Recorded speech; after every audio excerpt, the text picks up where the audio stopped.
Let me paint a scenario for you, Camilo. The elections are done, and the ULP doesn't win. Your father is out of office. We're in an alternate reality. Your father is out of office. You win your seat. What do you do? Will you stay and represent the people? Hell of a hypothetical. Will you stay and represent the people? First of all, I just want to say with absolute clarity that the ULP is winning this election. Hypothetically speaking. So we are off in some bizarre world here where up is down and down is up and left is right or something like that. TV thing. But should I win my seat, I am going to do what I offered myself to do, which is serve the people of the constituency. And that's what I'm going to do. So you've made St. Vincent your home. But it's been my home. I'm just trying to get you to answer what the opposition have been saying about you. That's all. I'm just trying to get you to answer what the opposition has been saying about you. All right. Okay. You do not win your seat. Can I ask a serious question? No. No, but let me answer. You do not win your seat. What do you do? It's still my home. And will you go again at trying to represent the people of East St. George? That would be a determination to be made by the party. If Linton Lewis beats me in this constituency, it is a flaw in me as a candidate because he has never beaten anybody before. He ran in West St. George against an individual. He lost. He moved over to East St. George and ran, and he's lost and lost. And this is a seat that you would have to say traditionally has leaned Labour. So the party would have to look at me and say, what did you do wrong? Right. And should you get another chance? But that's politics. This is where I live. That being said, do you think people will vote for Camalo Gonsalves, the individual, in this constituency, or the Unity Labour Party? Well, as I was telling Stephen earlier, I think that a large chunk vote party, another chunk vote leader, and then there is down the road there's the issue of do I like my representative, and I think that on that test I think I'm doing fairly well. I mean, and I've argued this before. I've always argued in our environment what we are doing is effective. We're electing a king for 5 years when you look at the powers of a prime minister, right? And the vast majority of us are voting for an individual as our leader. So to me, leadership matters. It is the most important thing in the campaign, in my view. I think it's a massive issue. And legitimately so, given our form of government. I have no problem with that. But I want to ask you a quick question, Camilo, because somebody just once snapped it to me. What's your position on legalization of marijuana? This is Bing's favorite thing. He wants you to free the weed. I don't want you to free the weed. He wants you to free the weed. No, from the economic opportunities I'm looking at. Well, I don't really see the sense, quite honestly. The sense of what? In keeping ganja in its current state of illegality. Okay. Because it doesn't make sense to me. Right. But there are a lot of levels that we have to talk about. You can have ganja decriminalized for medical purposes. You can have it decriminalized in small quantities. For personal use? For personal use. Or you can just free up the thing entirely. Free the weed. So there are different levels that we have to consider. I think the current set of laws, and this is not ULP policy, this is Camilo Gonsalves speaking here. I believe the current set of policies are archaic. I think the entire world is moving in a different direction. And I think we have to get on board. Now, on the point of the economy point, that is going to make money, I am not convinced that is true. I am not convinced that is true. Thank you. That is not going to happen. Look, when you make it legal, look out. Ganja is no different from bananas. Thank you, sir. And if we can't produce bananas competitively, why do you think we'll produce ganja competitively? The reason that ganja makes money in St. Vincent is because it is illegal. And because we don't have roads in the middle of our country. So it is inaccessible and we can get it out on boats and so on and so forth. All of the reasons that make ganja profitable in St. Vincent as an illegal product disappear as a legal product, because now you're growing it where you don't have roads, it's going to be expensive to produce, and there'll be a plantation in New Mexico that can make it more cheap. But we gotta go with quality, not quantity. And do other things, but it's something that but you also said quality about it. I want to remind people again, because we seem to forget this very easily. We had the same discussion about bananas 20 years ago, however long it was. Oh, but how banana? You're talking about quality is what I'm going to. I remember people making the argument, we had special bananas. Oh, the taste different, so we'll be able to compete and all kind of stupidness. Special marijuana. I think we have to brand it Camilo, and we would have to consider how we sell it. Camilo, you smoked, right? I mean, like, you can give me a... Camilo, come on. Never. Camilo, come on. I have smoked marijuana once in my life. Camilo Gonsalves. Bing, look at me. Let me you tell you have something. lived in Jamaica. Yes. So? Yes. Everybody in Jamaica. You live in St. Vincent and the Grenadines. You grew up in St. Vincent and the Grenadines. You've never smoked a marijuana spliff, Camilo? I've never smoked a cigarette. I've never smoked marijuana. I don't eat beef. I don't eat You don't red eat meat. beef. I can't vote for you. The man does not eat beef. We cannot vote for it. I don't eat pork. You've never eaten pork. You've never eaten pork. I've never drank. I never had drank alcohol in my entire life. No. What's wrong with it? So we're watching.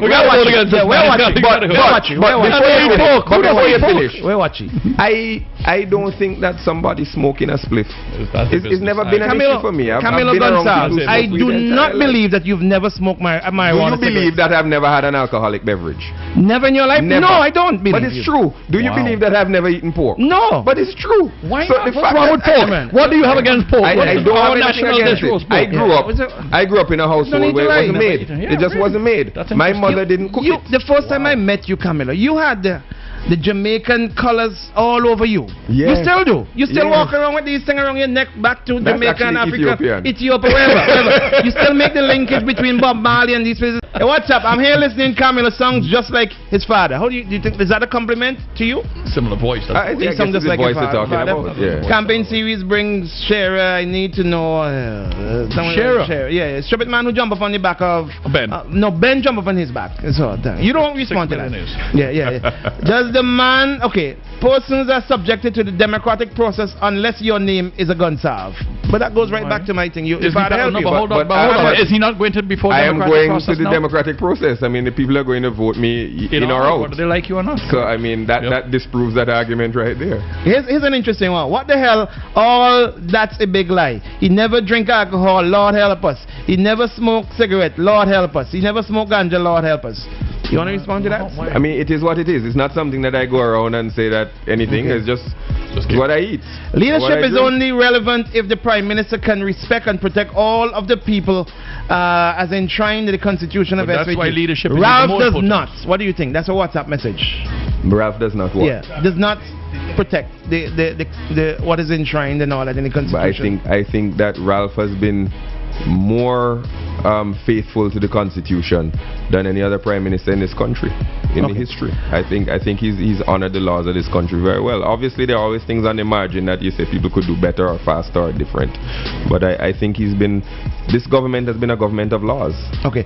Boom has brought the what I feel need to the Vincentian public, and we're grateful for that. That said, I want to commend the next representative for East St. George. Job well done to you, Camilo. We are truly indebted to you for your service and your insight into our future's Vincentian. In my opinion, he has proven up to the task to be the future leader of the ULP. He don't want that. You see, he don't want that. And ultimately the leader of the next of our great nation. Thank you, sir. Response. Just say thank you. I'm trying to win a seat. If you don't win a seat, it doesn't matter. Nothing else matters. Camilo don't eat pork, so why don't he get the smoke from the pork from around the 10-year-old boy? Thank you. I'm pressuring him on that. I'm not letting him go. You know that. Your response? No, I think Stephen and I have talked about this issue. Alright, Bing, if I was in East St. George, I would have voted for Camilo just because of this morning. He sounds very convincing with regard to development from 2001 to now. I am living testimony. In 2001, I was working for $500 a month, and now I'm working for $4,500 and own 2 properties. We like to hear those stories. No, they're not an employer. We like to hear those stories. Definitely not an employer boom. No, but hold on. But is he one of those that are on the ULP gravy train? That's what I want to know. It's a female. No, Bing, Camilo get works very easy in this country when others are catching hell. You respond to that? I think that I've worked very hard to qualify myself and get necessary experience, and I know a lot of people similarly qualified who are working in this country. I mean, I don't know what to say about that. Okay, Ben, can you please ask the minister to speak to prisoners' voting rights as laid out in Prison Service Order number 4650? I don't know what prison service order number 465 says. Do you know you haven't memorized every single service? It's not his father. It's really not a chip off his father's. I don't know what that prison order says. I've heard last night. I was listening to the meeting, the rally in Sandy Bay last night, and I heard the minister. I heard one of it was Blogo. I heard, you know who's Blogo, right? Yes. What's his name? Linton. Yes. I heard Blogo saying that you guys brought people from the poor home to get them registered. Is that true? That is true. There are people from the poor home who are resident in the constituency. So why shouldn't you register people in the poor home? Where are they going to vote if they live in the constituency? They vote in the constituency. I don't know what. So you're not denying that, because they made a big deal of it last night. I'm not denying it at all. I think that if you live in the constituency, people are not allowed to vote. You should vote in the constituency. I don't know. What was the issue though? But he just said that these people can't even walk properly, been shaking and all that. And at what point do you lose the right to vote? When you start to shake? I mean, people. This is an important right, and I think it should be an obligation. The most important. I agree.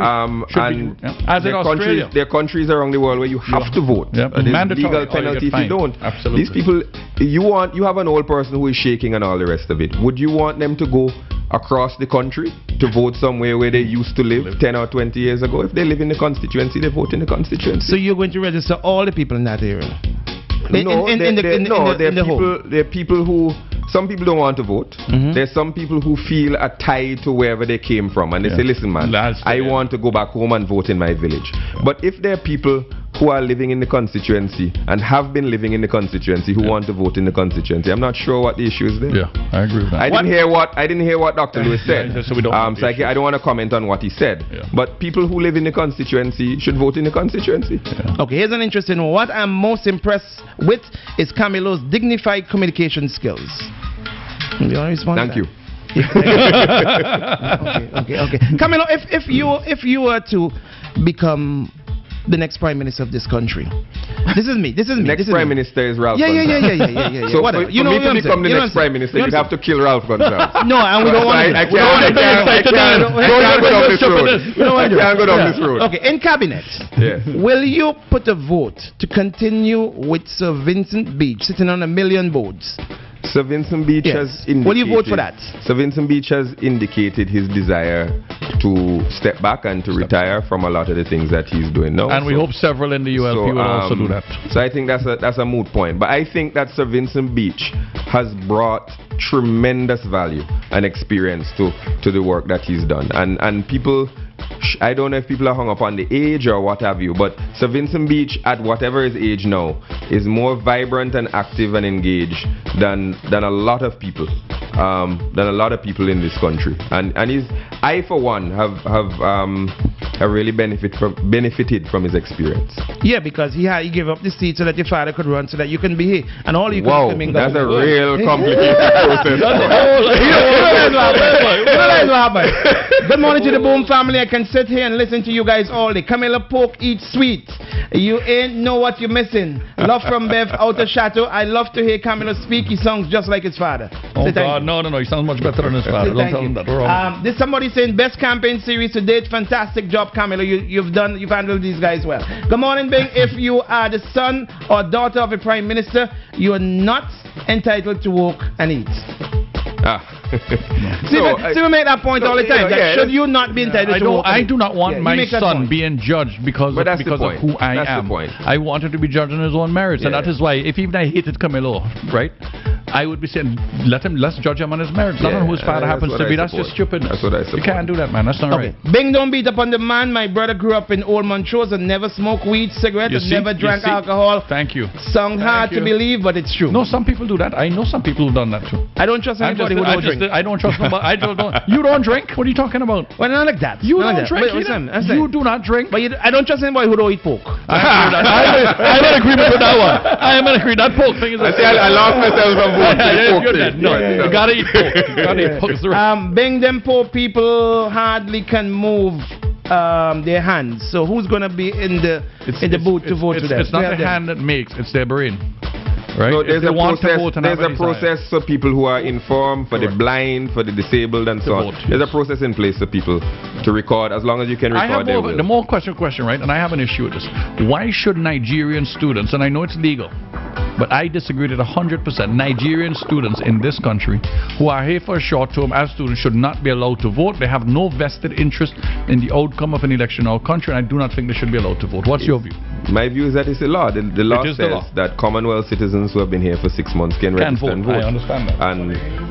And that's some of them have been here for a couple of years. They're residents. Some of them have been here a couple of years. So I mean, but I just don't think they should. I know, and the law needs to be changed. And the law needs to be changed. But look, for years in this country, I also don't believe that people who live in New York should come home and be allowed to vote. For years in this country, British people and Australians and so on have been registering and voting, and nobody's had an issue for it. So it's not in significant numbers. It's only six. And I don't want to tinge the election with some sort of xenophobia. No, but at some point in the future, I think it should be.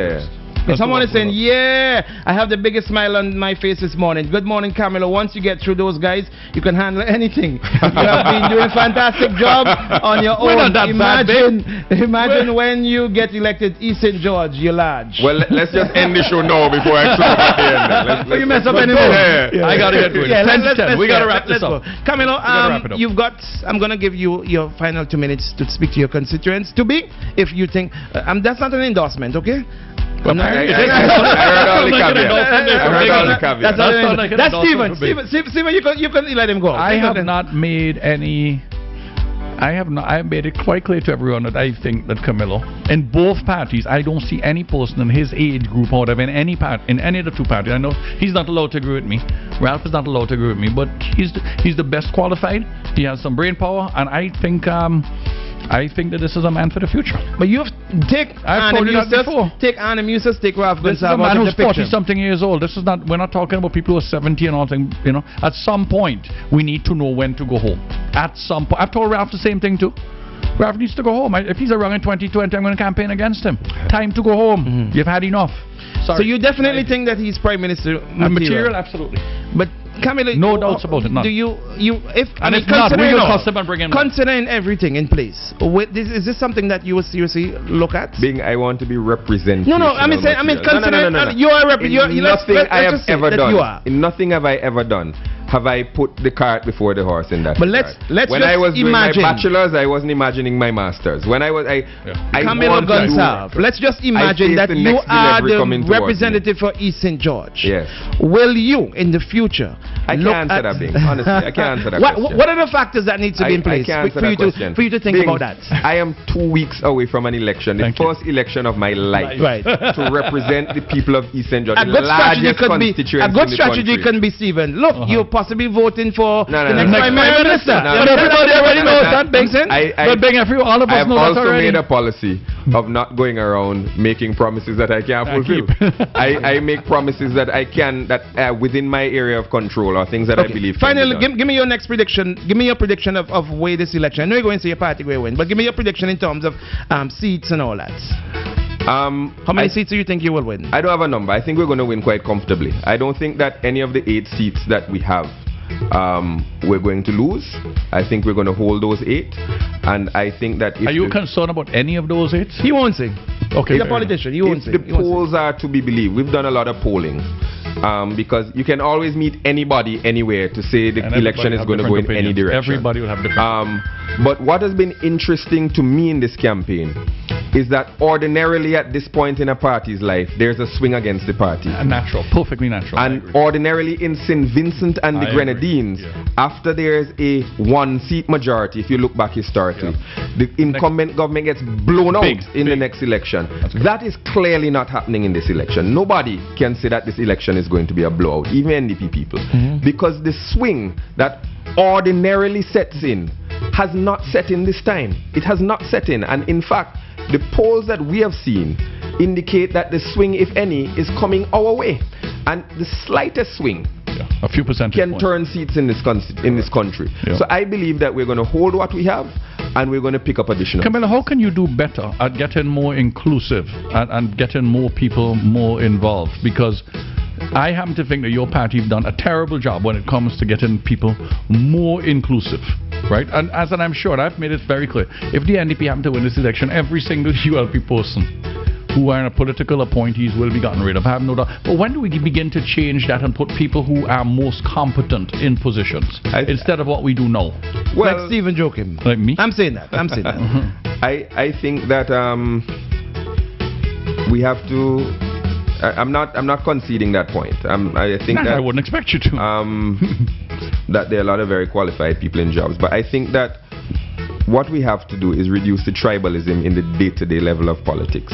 I think a lot of our time is spent either responding to partisan attacks or people. I mean, the very phrase, he is an NDP, he's a ULP. Yeah. You don't hear that in many other societies. You don't, in most other societies. But that is a form of identification in this country. But Camalo, how does that stop when you have Star FM on one side and Nice Radio on the other? How do you stop that?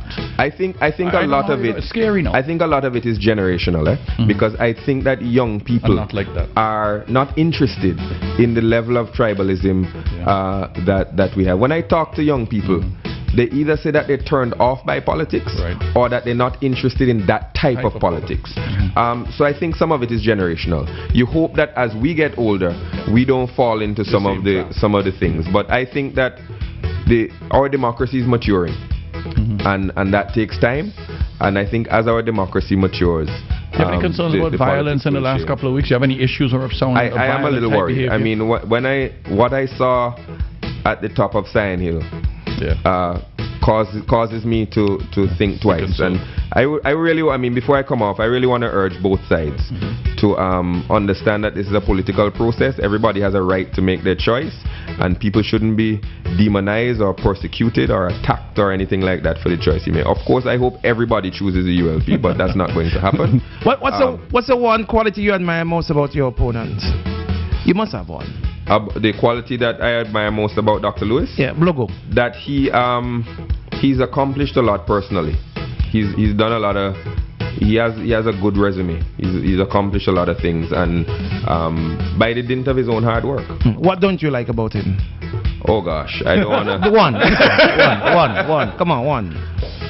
I believe that he's been running a campaign not based on issues, but based on scurrility, and that 2 weeks from the end of the campaign, I've yet to hear a proposal from Dr. Lewis that I can either agree with or disagree with. Okay, it's an interesting one. Before we go, Big and Stevie, you guys are asking hard questions. Camalo handled himself very well. He's displaying excellent leadership qualities. Finally, speak to your constituents that you're hoping to represent. Well, as I said at the beginning, I think that East St. George is really going to be one of the most exciting constituencies, and that as East St. George goes over the next 5 to 10 years is how St. Vincent and the Grenadines is going to go.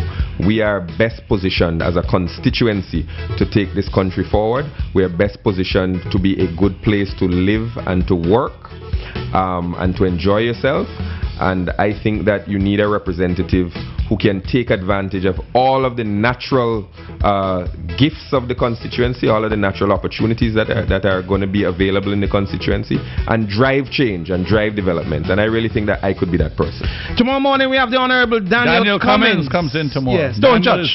My friend Daniel Cummins is in. Okay? He'll be here tomorrow morning. Don't miss it. His point. Don't miss it tomorrow morning. Until then, we're gone. Love you.